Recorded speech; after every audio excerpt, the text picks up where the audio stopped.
Olá, meus irmãos, vamos dar continuidade então ao nosso quarto dia. Vamos continuar lendo aqui os versículos desse momento do quarto dia. Sirvam de luzeiros no firmamento do céu para iluminar a terra. E assim foi. Deus fez os dois grandes luzeiros, o luzeiro maior para presidir o dia e o luzeiro menor para presidir a noite, e também as estrelas. Deus colocou-os no firmamento do céu para iluminar a terra, para presidir o dia e a noite, e para separar luz e trevas. E Deus viu que era bom. Houve tarde e manhã, quarto dia. Bom, qual é o caminho que nós fomos trilhando, que nós trilhamos até aqui? Primeiro dia, uma distinção de luz e trevas, como eu já disse, do bem e do mal, do que é minha missão, do que não é meu. Segundo dia, a distinção da água das águas, das águas com as águas, né? A água que mata e a água que dá vida. Então, o primeiro dia ligado às evidências, o segundo dia ligado às prioridades, o terceiro dia é a separação dos limites entre o mar e a terra, né? Surgiu a porção seca, é o meu lugar onde eu posso dar fruto, né? E agora, no quarto dia, a criação dos dois luzeiros. E de novo nós temos uma distinção entre luz e trevas. Os luzeiros que servem para governar o dia e a noite. E aqui nós temos esse processo, né? 3 atividades: iluminar, alumiar, governar, separar. Que está aqui no versículo 17. Deus colocou-os no firmamento do céu para iluminar a terra, para presidir o dia e a noite e separar luzes e trevas. Bom, dando continuidade, agora nós entramos num ponto bem importante do nosso percurso espiritual, que é o discernimento da vontade de Deus para nós de uma forma ainda mais sensível. Tudo, claro, muito importante, né? Cada aspecto do que foi colocado aqui tem o seu valor, aqui também tem o seu valor, dentre de tantas coisas preciosas que nós vamos aprendendo ao longo desse percurso. Primeira atividade: iluminar a terra. Então, mostrar o meu campo de ação, onde eu dou fruto, né? O meu chamado, mostrar o meu caminho. Governar, para que aquilo que é o meu dia, a minha vida, que eu possa viver bem essa atividade, governar a minha vida, né? Para que eu possa estar inteiramente onde é a minha missão, vivendo bem o meu tempo, inteiramente na minha atividade. E separar luzes e trevas, separar o que é meu e o que não é meu, o que é dia e o que é noite. Lembrando que o que é dia é o que é meu, é o momento de agir, é o momento da atividade, né? E o que é noite é o momento de se abster, o que não é meu. E Deus colocou 2 luzeiros para separar a luz das trevas, o dia da noite. Então, a partir dessa perspectiva, que nós vamos dar continuidade na questão do discernimento espiritual.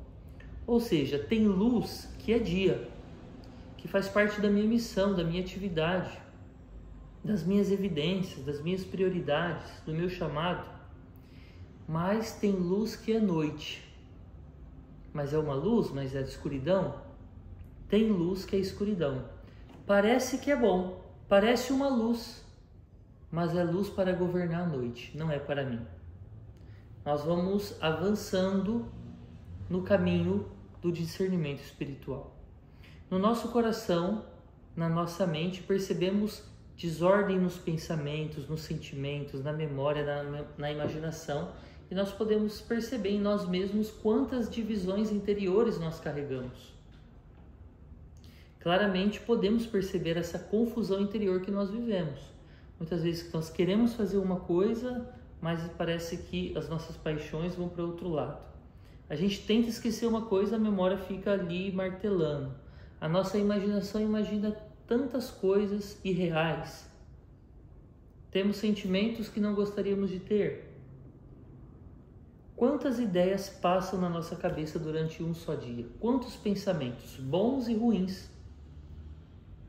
E olha que interessante, a pergunta é: onde começa a minha desordem, né? No livro de Eclesiástico, capítulo 37, do 16 ao 17, diz: princípio de toda palavra e de toda ação é precedida de reflexão. A raiz das decisões é o coração, e dele brotam 4 alternativas: o bem e o mal, a vida e a morte. Mas quem decide constantemente sobre elas é a língua. Quem decide constantemente sobre elas é a língua. Qual a reflexão que o autor deste livro vai trazendo a partir disso, deste ponto? Que se nós procurarmos bem dentro de cada um de nós e dentro das nossas ações, há uma língua, ou seja, alguém que fala, há uma palavra. Há em nós verdades, há em nós linhas de raciocínio, premissas, e nós podemos também dizer, em outras palavras, mecanismos inconscientes ou fortaleza da mente, talvez. Também nós poderíamos usar a expressão que agora me fugiu, votos secretos. Enfim, há uma voz que desencadeia uma série de pensamentos ruins, errados. Temos em nós verdades firmes na nossa mente que no fundo não são verdades, que nós temos como verdades, mas são mentiras. É como uma voz, uma língua que fala, uma sugestão. E a bagunça interior, então, começa com um pensamento. E a reconstrução da ordem interior também começa com um pensamento, com uma verdade. E aqui nós encontramos essa distinção de sugestões e inspirações. Essas duas palavras aqui são muito importantes. É como que os pilares daquilo que eu quero agora refletir com vocês, né? À luz daquilo que o autor traz para nós. Baseado naquilo que o autor traz para nós, né? Então, sugestão e inspiração. As sugestões são os pensamentos destrutivos e as inspirações são pensamentos construtivos. A inspiração vem de Deus e a sugestão vem do maligno. E quem é o diabo? Ele é o pai da mentira. Profissional na mentira, sabe mentir muito bem. O diabo então vai nos afastando de nós mesmos, porque ele vai colocando mentiras em nós. Olha que interessante, quando o homem se arrepende de algo, assim como o filho pródigo, a palavra diz que ele caiu em si, e muitas vezes quando alguém se arrepende, nós dizemos isso, né? Nossa, ele caiu em si. Ou seja, ele percebeu uma verdade, ele percebeu o seu erro. E o mal não é a nossa verdade, mas o mal gera em nós confusão, mentira. E o mal ele vem muitas vezes disfarçado de bem. O maligno ele é astuto. Então, muitas vezes é um mal, mas aparentemente um bem, mas um mal real. Ele nos engana. Ele vem com suas seduções, ele nos prende e muitas vezes nos faz até obcecado por ele. São dois extremos, né? Ou o mal nos faz nos prender totalmente e nos jogar no mal e viver o mal, viver o pecado, ou o mal nos engana de uma forma mais sutil. Ou seja, muitas vezes obcecado em não querer fazer o mal, não posso pensar isso, eu não posso pecar, eu não posso... Nessa tentativa de evitar o mal também de alguma forma nos controla pelo medo, entre aspas, né? Nos manipula e ao pensar a todo momento que eu não posso pensar o mal, eu continuo pensando nele. Aqui o foco é viver a nossa missão, focar no bem. Isso é um engano, porque devemos ter foco nas coisas boas, na nossa missão, no bem que eu posso fazer e não no mal. O mal se disfarça de bem. É uma pequena luz que é a escuridão. É interessante isso nas pessoas escrupulosas, né? Porque elas estão tão focadas em não pecar, que às vezes elas podem fugir de fazer o bem que elas devem fazer, ou até mesmo começar a ver pecado onde não está. Ou seja, de alguma forma o mal continua afastando essa pessoa do bem, essa pessoa que se deixa enganar. Ou seja, meus irmãos, tem uma luz que é a escuridão. Parece bom, mas aos poucos vai fazendo mal para a gente. Um exemplo mais concreto para nós compreendermos. De repente, uma mulher começa a se sentir chamada por Deus de servir mais na igreja, de rezar mais, de estar nos compromissos, de ajudar nas pastorais.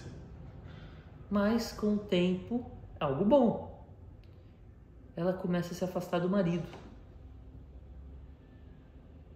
E ela começa a estar mais na igreja para não estar em casa. Veja, parece algo bom, parece uma luz, mas é luz que é escuridão. E se ela for procurar esta língua, podemos dizer, né, esta língua, no fundo, o que motiva ela a essa ação ela já não consegue conviver mais com o marido. Tem algo no marido que desagrada ela. E ela não sabe mais como resolver isso. Então ela prefere gastar mais tempo na igreja. Veja, quantos exemplos nós poderíamos dar de coisa que parece uma coisa, mas no fundo é outra. Parece uma luz, mas é escuridão. Parece dia, mas é noite. Não é o meu dia. Não é o momento de executar a minha tarefa, aliás, não é o momento de realizar a minha missão. Não é aquilo que Deus está me pedindo. Deus não está me pedindo para estar mais na igreja, mas ser uma boa esposa, isso é evidente. Aparenta luz, mas é escuridão. Então, isso, né? Inspiração, a raiz da palavra inspirare, in, dentro, soprar dentro, algo que flui na zona interna da nossa consciência. É o lugar onde nós chamamos, onde a Sagrada Escritura chama de coração. E sugestão é o contrário da inspiração. Subgerere, subgerir, né? Estar debaixo de um gerente, estar debaixo de outro, corresponde a uma manipulação. A inspiração vem do alto, vem de Deus, vem do Espírito Santo, que é amor. E o Espírito Santo, ele propõe, ele não impõe. O amor pressupõe liberdade. Ninguém ama por ameaça. Ninguém ama porque está sendo manipulado ou induzido, então já automaticamente não é amor, não tem livre-arbítrio. E na vida espiritual, no amor, não existe nada forçado. Não ajuda em nenhum propósito a forçação. O Espírito Santo não violenta a nossa vontade. Aquilo que vem de Deus vem com serenidade, vem com calmaria. É uma ideia boa que aparece sem nos obrigar a realizar aquilo. Interessante que o autor coloca: os moralismos não são apenas feios, mas inúteis. Forçar alguém a fazer o bem não ajuda, porque ela está fazendo aquilo por obrigação. E na primeira oportunidade que ela tiver, ela não vai mais fazer o bem. É algo imposto, e o bem é uma virtude que se começa com um valor, algo de dentro, não é? Enrico Petrillo, viúvo de Chiara Corbella, né? Ao ser perguntado: como você sabe que é de Deus o que você está falando? E ele respondeu: pelo fato de você poder não falar, de você poder falar não. É isso? Desculpa. Como você sabe que é de Deus que é Deus que está falando? Desculpa. Como que você sabe que é Deus que está falando com você? E ele responde: pelo fato de você poder falar não. Ou seja, Deus te faz um convite, mas ele não te obriga. Você sente uma liberdade de dizer sim, dizer não. Pode ser agora? Pode, mas não, vou esperar mais um pouco para refletir. Podemos dizer não ao Espírito Santo, porque não estamos lidando com um ditador, um manipulador, um opressor. Deus nos atrai, nos seduz, nos conquista de uma forma que Ele deixa espaço para a nossa liberdade. Então a inspiração é um bom pensamento, um desejo de fazer algo bom, de iniciar algo novo, mas isso tudo me parece como algo positivo, uma direção a seguir, mas eu continuo sentindo a minha liberdade. A inspiração divina parece mais como poder do que como dever. Você pode fazer isso e não você deve fazer isso. Interessante, né, meus irmãos? Como isso pode nos ajudar tanto, né? Em novos projetos, em novas ideias, em iniciar uma conversa com alguém. Nossa, eu preciso ter uma conversa com aquela pessoa. Será que é de Deus isso no meu coração ou é sugestão, né, do maligno? Bom, eu vou observando. Agora, de repente, eu preciso falar com essa pessoa hoje. Preciso resolver isso agora. Isso já é um sinal de que não é uma inspiração. Por quê? A sugestão, por sua vez, ela força, ela impele a vontade, aquilo. Ela age pelo medo, com urgência. E aí nós retomamos um pouco daquilo que é a questão da prioridade e aquilo que é urgente. É urgente mesmo? A sugestão muitas vezes vem com um sentimento de culpa. Nossa, minha culpa isso, eu preciso fazer isso logo, né? Vem com um tipo de orgulho. Vem com coisas que não são nossas. Está relacionado muitas vezes, ou talvez, né, todas as vezes, ao pecado, ou coisas que não fazem parte da nossa missão. A sugestão nos faz fazer coisas que não conseguimos explicar bem. Isso é interessante. Por que fazemos assim ou aquilo? Então, parece que aquilo não é sereno dentro de você, não é claro, é algo muito impulsivo. E se alguém te pergunta, você não tem boas explicações, né? Porque a inspiração, ela é guiada por uma calma, uma tranquilidade, né? Quando nós estamos sob a inspiração divina, é algo sereno, algo que ilumina. A gente está livre para acolher, para mudar, né? Para acolher novas ideias, para avaliar aquilo. E muitas vezes, quando é uma sugestão, é algo fixo, obstinado, né? Eu não estou aberto a mais opiniões, é isso, pronto, acabou. E algo muito interessante que uma característica da inspiração é que ela permanece com o tempo, né? E a sugestão, ela é muito instável, inconstante. Hoje eu quero fazer isso, amanhã eu desisto, aí eu tenho vontade de novo, aí eu acho que não é bom, e ela vai gerando em mim uma certa angústia, uma certa confusão, enquanto a inspiração ela vai aparecendo com uma certa serenidade. Aquilo vai sendo moldado dentro de mim. O que vem de Deus vai nascendo espontaneamente, naturalmente, com tranquilidade. É como uma flor. A flor não desabrocha com pressa, mas ela vai sendo regada, ela vai crescendo, ela vai criando as raízes e as coisas vão acontecendo. O pensamento iluminado pelo Espírito Santo é luz para iluminar o dia. É claro, é simples, honesto, mas o pensamento da sugestão é algo oculto, ela fica nas sombras. É uma luz noturna, é algo que ilumina, mas é meio escuro, é meio que você não vê muito bem. Interessante. Interessante que aquilo que é bom, aquilo que faz parte da luz, nós não temos medo de partilhar com as pessoas. Mas aquilo que é escuridão, aquilo que vem do maligno, a gente tem a tendência a querer ocultar, a manter segredos, né? A não dizer para ninguém. É interessante isso. Bom, eu queria apresentar para vocês uma dica, né? Os exercícios espirituais de Santo Inácio de Loyola. Não sei se está dando para ver aí. E Santo Inácio, ele traz muitas regras que ajudam no bom discernimento da vontade de Deus. E as regras de discernimento da segunda semana, ele tem aqui várias regras, né? Da primeira semana, da segunda semana. Ele tem meditações sobre a vida de Cristo. E eu queria ler para vocês uma das regras de Santo Inácio, a regra 4ª da segunda semana.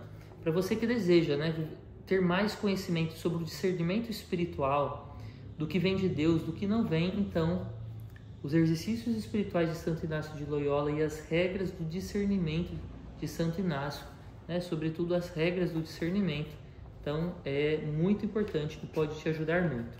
Olha o que diz a 4ª regra da segunda semana. É próprio do espírito mau, que se disfarça em anjo de luz, introduzir-se em conformidade com a alma devota, e sair com proveito dele. Isto é, suscitar pensamentos bons e santos, conformes com a tal alma justa, e depois procurar pouco a pouco atingir seus objetivos, atraindo a alma a seus enganos secretos e perversas intenções. A quinta regra diz: devemos atender muito ao curso dos pensamentos. Se o princípio, o meio e o fim são todos bons, inclinados inteiramente para o bem, é sinal do bom espírito.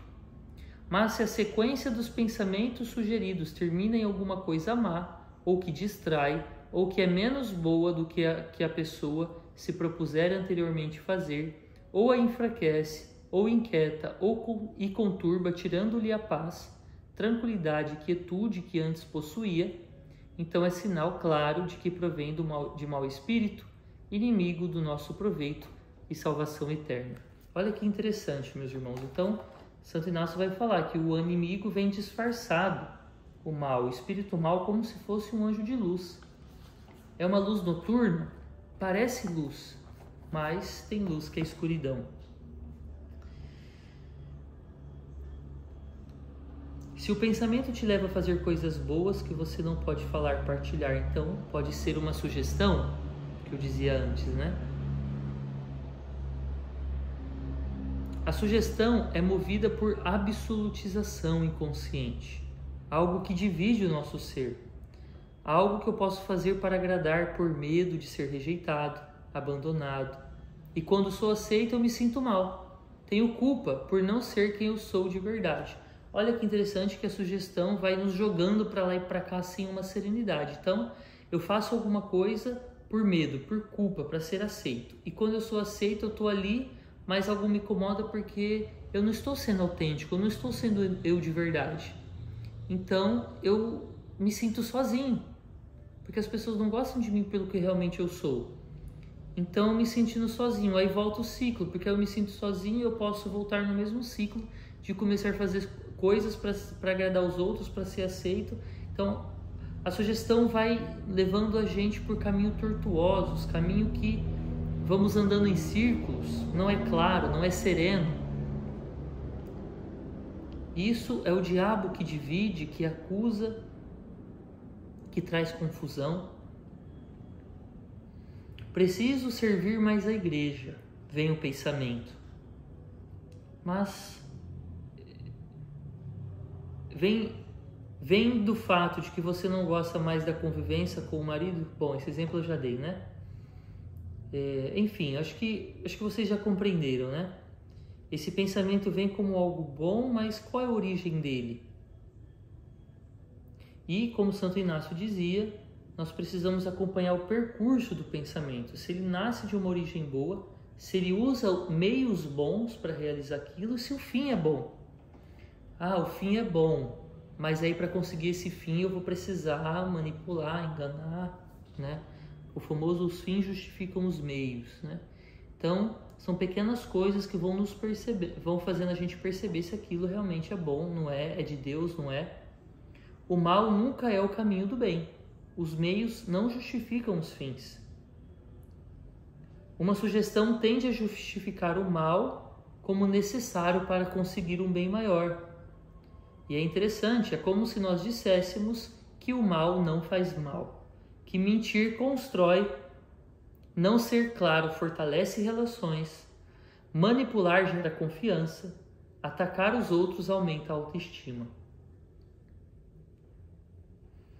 Bom, meus irmãos, eu acho que isso aqui são coisas muito assim, dicas preciosas para nos ajudar, né, a viver o nosso caminho, a planejar o futuro, a planejar novas decisões, né, a tomar atitudes, sem pressa, sem ansiedade, sem angústia, esperando amadurecer aquele pensamento que nasce, né, esperando ver os frutos, perceber qual os meios que me propõem, o fim da minha ação, para que realmente nós possamos caminhar no dia, na luz, naquilo que Deus quer para cada um de nós.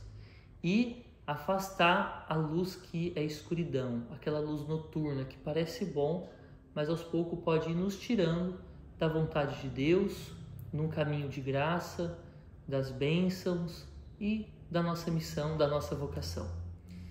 Esse é o quarto dia, que você agora possa refletir sobre isso, né? Refletir sobre o tempo de Deus na sua vida, quais foram os momentos importantes da sua vida que realmente são importantes, que foram bênçãos de Deus, graças de Deus, né? Quais foram os momentos da sua vida onde Deus se manifestou? Quais são os momentos importantes da graça de Deus? Como você tem vivido cada momento, né? Você tem vivido a sua vida em função daquilo que é a vontade de Deus, daquilo que é bom na sua vida, ou uma pressa do relógio que te tira daquilo que realmente é a tua missão, daquilo que é a vontade de Deus para você? Sem, como eu disse, né? Que o relógio possa servir a sua vida e não a sua vida aos relógios ou aos compromissos que não agregam na sua vida, que não te ajudam a viver a vontade de Deus, que te afasta da graça e da bênção de Deus, né?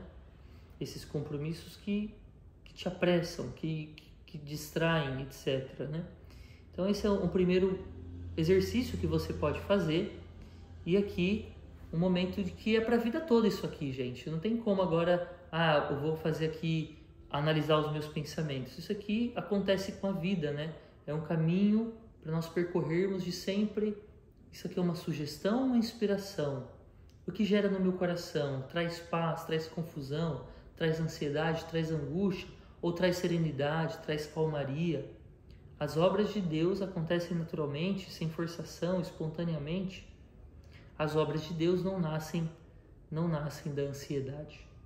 Que você possa refletir sobre a sua vida, sobre os seus pensamentos, sobre os seus sentimentos. E aqui está uma dica preciosa para nós discernirmos os novos passos, novas atitudes, novos projetos, novas decisões que nós precisamos tomar na nossa vida e atitudes do dia a dia, seja de resolver um problema, uma situação, de ter uma conversa com alguém, etc. Tá bom? Que Deus abençoe você, que você possa ter um bom momento de reflexão, de oração. Tire momentos, né, para estar com Deus, para rezar e pensar junto com Deus sobre tudo isso. Que Deus te abençoe. Em nome do Pai, e do Filho, e do Espírito Santo. Amém.